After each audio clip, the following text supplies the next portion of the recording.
5명. 7명은 어떻게 되죠? 6베드룸 돼야 돼. 근데 여기서는 어떻게 돼요? 3베드룸이죠. 자, 이러한 참 애매한 상태죠. 애매한 상태. 이건 이제 사람 수에 따른 이제 가족 관계보다는 사람 수에, 가족 구성원의 숫자에 따른 이제 변화에 대한 문제가 이제 발생되는 거죠. 이 관련법을 어떻게 적용할 것인가? 자, 당연하게 우리가 공정주택법에 의해서는 우리가 판매나 렌탈 자체의 거부나, 그죠? 협상에 대한 거부를 불법으로 여기고 있죠. 특히 이제 패밀리 어세트 관계에서 패밀리 어세트라는 뭘까요? 당연하게 법령에 따라서 아이들이 있는 것을 얘기하죠. 베이컵처럼 뭐라고 정할까요? 이런 가르시아의 그런 주거 정책이라는 것은 자, facially neutral, 자, 중립적으로, 외형적으로는 중립이다. 하지만 자, 사실상 중립적 검정 정책 역량이 있는 패밀리 스테이트와 관련해서는 우리가 이러한 게 필요하다.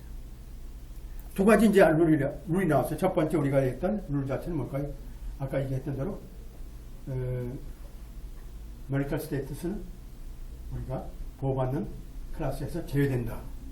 두 번째, 패밀리 스테이트에서 우리가 가족 구성원에 대한 숫자라는 것은 뭘까요? 이걸 어떻게 우리가 판단해야 될 것인가? 자, 객관적으로 facially, 그죠? 우리가 객관적으로 볼 때, 외관상 볼 때는 중립적이지만 우리가 사실상 차별 정책이 있느냐를 확인하는 이런 게 검증 테스트예요. 사실상 disparate impact.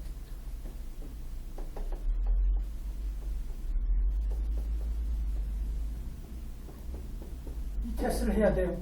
여기서는 이게 우리 그대로 우리가 룰이 주어진 거죠. 자, 1, 2, 3가 쭉 나오죠. 첫 번째 하려면 어때요? 3part disparate impact analysis 하려면 어떻게 돼요? 자, 이거는 이미 나왔어요. 맥도날드 케이스에서 이미 나온 첫 번째.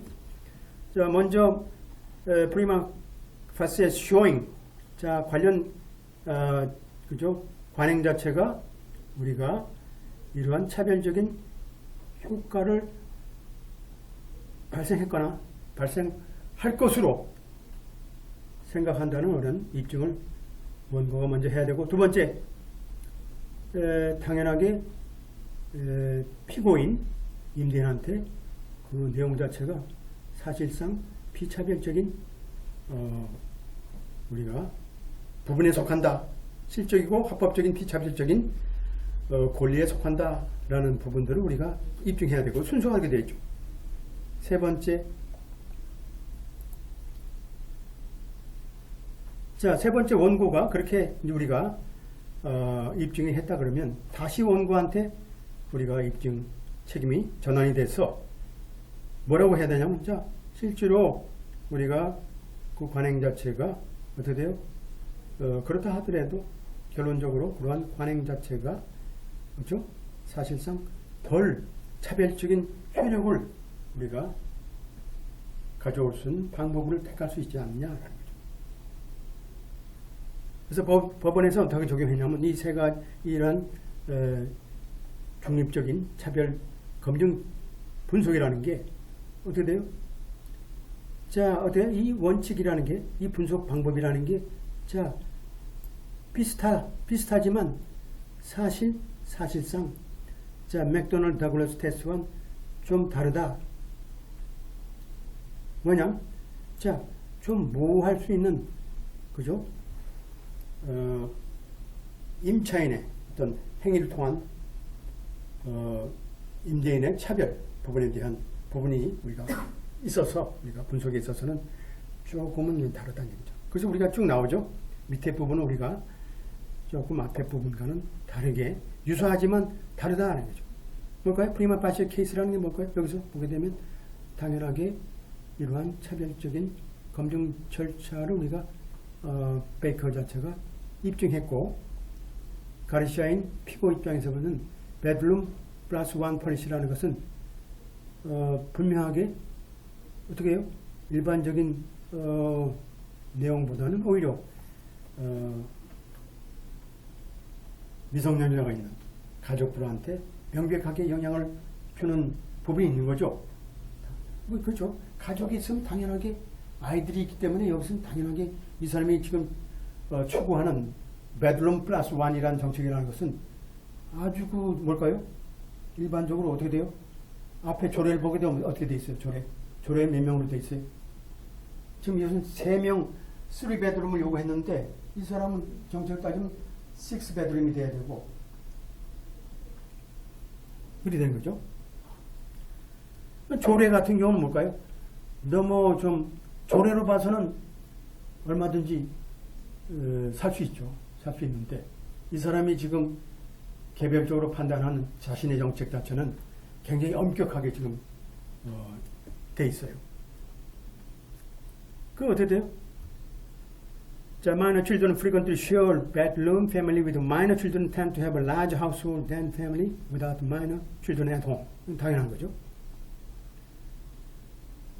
이건 이제 프리마켓 파시의 케이스 거고 당연하게 볼 때 명확하게 어떻게 돼요? 베드룸 플러스 원 정책은 좀 과도한 정책일 수 있다. 두 번째, 정책상 비차별적인 사유에 해당되는가라는 거죠. 자, 결국은 뭘까요? 이 정책에 대해서 우리가 입증 책임은 다시 가르시아한테 넘어가게 되고 가르시아 입장에서 뭘까요? 자, 임대인 입장에선 이러한 베드룸 플러스 원 정책이라는 것은 뭘까요? 자, 에버딘 스튜던트 오버파플레이팅 unit in attempt reduced rental payment 이렇게 임대 비용을 절감시킬 목적으로 그죠? 과도한 그죠? 이게 있는 인구가 많은 그런 에버딘 학생들의 커다란 그룹의 위험을 피한다라는 거죠.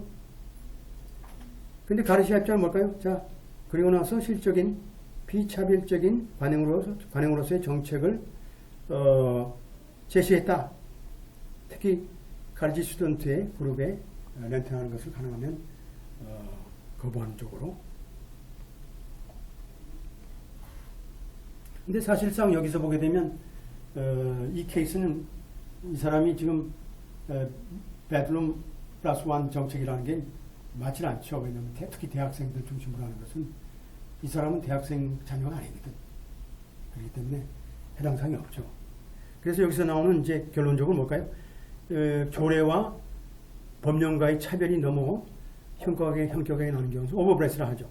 헌법 여러분들 이제 배우게 되면 제일 마지막에 나오는 거의 마지막 부분에 나오는 오버브레스라는 게 있어요. 오버브레스는 우리가 법률을 정하는 데 있어서 우리가 요만큼 해서 재단에서 이렇게 요만큼만 법률을 정해야 되는데 이걸 과도하게 이렇게 펼쳐가지고 하게 되면 그 법률을 지키는 국민들은 과도하게 제한을 받게 되죠. 재산권 침해를 받는다든지. 특히 우리 같은 그린벨트 같은 경우도 우리가 가능하면 우리가 도심지에서 확장되는 미래의 어떤 토지에 대해서 그린벨트 정책을 통해서 우리가 그걸 관리하고 보존해야 되는데 과도하게 경기도 충청도까지 다 이렇게 그냥 그린벨트를 싸잡아서 하게 되면 그건 재산권 침해가 되는 거죠. 이건 똑같아. 이 사람이 그냥 뭐 싸잡아서 그냥 뭐 대학생들 많다 해서 그런 식으로 싸잡아서 하면 안 되겠죠. 여기서 뭘까요? 다시 베이커한테 이제 입증 책임이 넘어가는 거죠. 가르시아의 임대인의 그 정책이라는 것은 너무 광범위하다. 그죠? 너무 그죠? 따라서 우리가 보다 덜 제한적인 방법이 있을 수 있다라는 거죠. 가르치 스튜던트에 우리가 렌팅하는 것을 거부하는 어떤 목표를 세우고 있다 그러면 그래서 베이커라고 뭐라고 이제 우리가 임대인, 임차인이죠. 임차인이 주장하냐면 자, 임대인의 정책이라는 것은 특히 한 아파트에 살고 있는 사람의 숫자에 관한 부분, 그죠? 아파트의 크기에 따라서 너무 광범위하다. 왜냐하면 이게 너무 우리가 크릭사이드 뮤니시팔 조례에서 요구하는 보다도 너무 엄격하게 지금 하고 있다는 뜻이죠. 그 여기서 우리가 나올 건 뭘까요? 우리 같은 게 뭘까요? 자, 뮤니시팔 코드에 나오는 네 사람까지 no more than 4 people 우리가 주고할 수 있도록 되어 있는데 우린 세 사람으로 했잖아요. 그러니까 사실은 세 사람이나 네 사람이나 큰 차이가 없어. 우리 주장은 그렇게 나가면 돼. 이게 오버브라스 할 필요 없다. 우리는 그렇지 않다. 여기는 뭘까요? 자, 7명이 사는데 6베드룸을 요구한다는 것은 말이 안 되는 얘기죠. 너무 광범위하게 이 사람은 뭐 저 대학생들이 많다는 사유로 인해서 그렇게 정책을 정하면 안 된다는 거죠. 그래서 이러한 시처럼 그죠? 크릭사이드 시라는 것은 자 사실상 그 집에 사는 그죠? 집의 사이즈에 따라서 그 집에 살고 있는 사람의 숫자의 제한을 최소한 두고 있는 사실이 있고 가르시아 정책과 다르게 그죠? 베드당 사람의 숫자를 적용시키는 그런 정책이 아니라 뮤니시팔 코드라는 건 뭘까요? 자 스퀘어 피트당 그죠? 1700 스퀘어 피트라 그러면 뭘까요? 자 당연하게 스퀘어당 사람의 숫자를 정하고 있고 유닛 1A 같은 경우는 1700 스퀘어 푸트고 3bedroom이고 당연하게 코드에 의해서 뭘까 당연하게 여덟 사람도 살 수 있는 그러한 정도의 사이즈다라는 거죠. 아니다. 그러니까 사실상 가르시아의 정책이라는 것은 우리가 일방적인 정책에 불과하다. 그래서 베이커 패밀리의 7명의 어떤 주거라는 것은 따라서 어떻게 돼요? 따라서 당연하게 우리가 조례에 따라서 당연히 허락되어야 할 사항이지만 반면에 가르시아의 우리가 정책이라는 것은 유닛 1A라는 3bedroom 같은 경우는 4사람에 지금 살도록 좀 되어 있다라는 거죠. 그래서 이 본 법정에서 뭐라고 이제 우리가 판시했냐면 이러한 가족관계에 대한 지위에 대한 차별이라는 사건에 있어서 우리가 이러한 소위 우리가 시라든지 혹은 시에서 정한 어떤 주거정책과 그리고 임대인이 정하는 주거정책 사이에 커다란 미스매치가 있죠. 불일치라는 것은 바로 어떤 증거라면 랜로드의 소위 임대인의 어떤 제한이라는 것은 우리가 너무 광범위한 어떤 제한 정책에 불과하다. 물론 이제 수학적인 우리가 공식이라는 게 있는 건 아니지만 이 본 법정에서 뭘까요? 최소한 이러한 중요한 불협 그죠? 미스매치가 나오는 거죠. 특히 이런 부분은 뭘까요?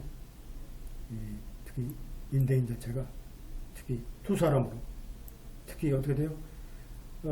특히 이제 조례를 의한 경우는 두 사람으로 돼 있는 사람이 4사람으로 될 수 있고 따라서 여기서 어떻게 돼요? 여기 우리 케이스죠. 여기서 유닛 1에 우리가 크릭사이드 우리가 법령 우리가 조례에 따라서 우리가 주거할 수 있는 사람의 숫자라는 것은 자 8이다 8명이다 상당히 우리가 가르시아 정책보다도 굉장히 직이 크고 베이컨은 당연하게 적절했다 그죠? 맞았다 그죠?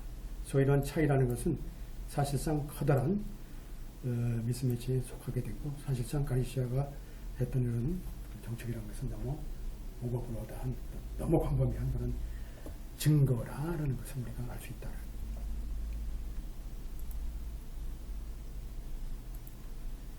그래서 베이커라는 건 뭘까요? 여기서 뭘까요? 자, 그래서 베이커라는 것도 뭐라고 이제 우리가 입증을 할 수 있냐면, 자, 임대인 자체가 자 사실상 이런